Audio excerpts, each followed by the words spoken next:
Honorable members of the Board of Supervisors, good evening.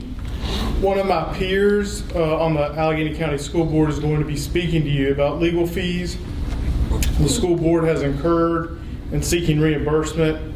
I would like to briefly share some information to help add to the business discussion. On August 21st, 2017, the school board, during its regular meeting, voted unanimously to not have an attorney present at the school board meetings. Please note this is prior to me serving on the school board. The school board at this time also decided to continue to retain Reed Smith LLP. Reed Smith LLP is a global international law firm with over 30 offices, 1,500 lawyers. They're ranked the 15th largest law firm in the United States by the National Law Journal.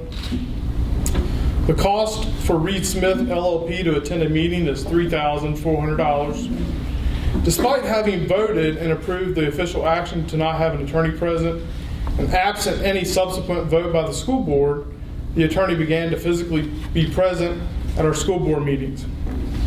On November 19, 2018, an attorney for Reed Smith LLP made their first appearance during this meeting.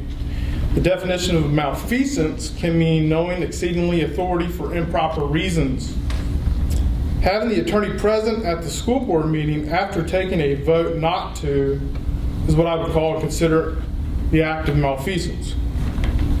The expense for having the attorney at the meetings when the school board voted not to have one is the responsibility of those that had the attorney present. In addition, it was stated during this meeting, some of the questions that Mr. Kern has brought up can only be answered by an attorney. Actually, sorry, my printer must have cut some of the things out, sorry. So there was a meeting in January 2019, and during this meeting, it was stated some of the questions that Mr. Kern has brought up can only be answered by an attorney. I find it flattering that my form of questioning requires an attorney to receive an answer. In an excerpt from the VSBA Finance Manual, 3rd edition, it states the Virginia Supreme Court has affirmed the school board's preeminent role in the governance of schools. I am under the belief, due to this legal stance, and as a member of the school board, I can ask whatever question I deem fit to help provide for such supervision of our school system. If my peers on the school board, along with the superintendent, lack the intellectual capacity to answer these questions, then my questions should still be answered by someone. Then most recently, on March 28, 2019, the Board of Supervisors and the school board jointly met to review the 2019-2020 operating budget. The need for additional legal fees were questioned. The Honorable Ms. Vandersall asked, and I quote, "You say $60,000 additional funding for legal expenses. What is the baseline budget item?" Randy Tucker in response, and I quote, "Expenses of our attorney dealing with Mr. Kern." These statements were reported by the Alleghany Journal. I personally feel these statements that were made were vindictive and threatening. Based on these statements, among other things, I hired 2 legal firms myself. As an act of last resort, I publicly stated in the Virginian Review, May 2nd, 2019, that I sought diplomacy. I stated, and I quote, "I hope we can all work together through these dark times. I believe in diplomacy." Please note, not one public official from the Board of Supervisors or the school board made any objection in the use of taxpayer dollars to utilize in a manner to have the school board attorney to deal with Mr. Kern. This legal investment by the school board failed. The 2019-2020 school board operating budget was approved by the school board and then Board of Supervisors. The $60,000 of legal expenses were incurred in this appropriation. Now the Board of Supervisors have requested the return of $500,000 from the school board in unspent funds from the 2019-2020 fiscal year.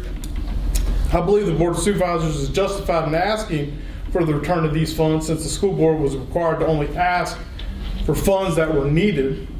Obviously, this $500,000 was not needed since it was not spent, and the Board of Supervisors would not easily be able to ask for it back had it not been available. Mr. Kern, I will say that you are over time, but finish. I'm almost done, okay. I promise. To provide additional clarity, these legal fees in question that have been incurred by the school board do not just involve the attorney dealing with me. Our school division has spent legal fees to mediate a child discrimination situation. Our school division has spent legal fees to circumvent a potential federal equal opportunity employment complaint by an individual. I'm providing your clerk a FOIA request which will substantiate this claim. Please note, as a school board member, I have to make a FOIA request for information about legalities affecting our school division. Also note on the request that the information requested was delayed. Our school division has a history also of spending legal fees to provide agreements that provide monetary remuneration in exchange for silence. This is called non-disparagement clause. I have provided a signature page of such agreement.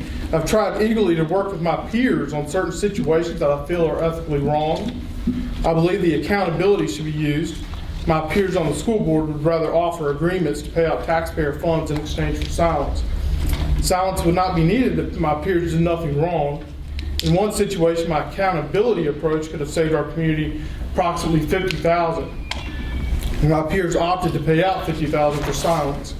I learned in the 10 plus years, I'm almost done, I promise. I've learned in the 10 plus years I've spent serving children in nonprofit organizations that what we allow, we teach. If we do not hold people accountable, then we allow bad conduct to continue. If we allow bad conduct to continue, then we're teaching everyone that bad conduct is okay. It's not okay. My peers are upset with me because I've chosen a path of honesty, doing right by the taxpayer, and most importantly, our children.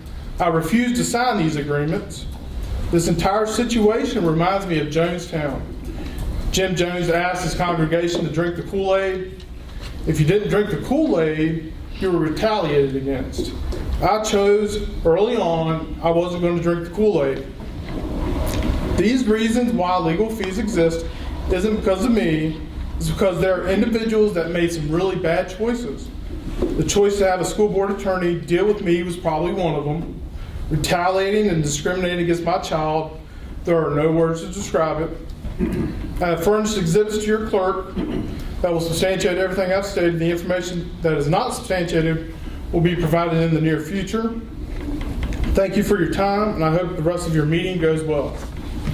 Thank you, sir. Where's your clerk? I'm Debbie Fleshman. I'm a nurse practitioner at Alliance Express Urgent Care in Covington. We are currently available to test anybody with symptoms of fever, fatigue, cough, shortness of breath, sore throat, or any symptoms that are concerning for COVID-19, flu, or strep.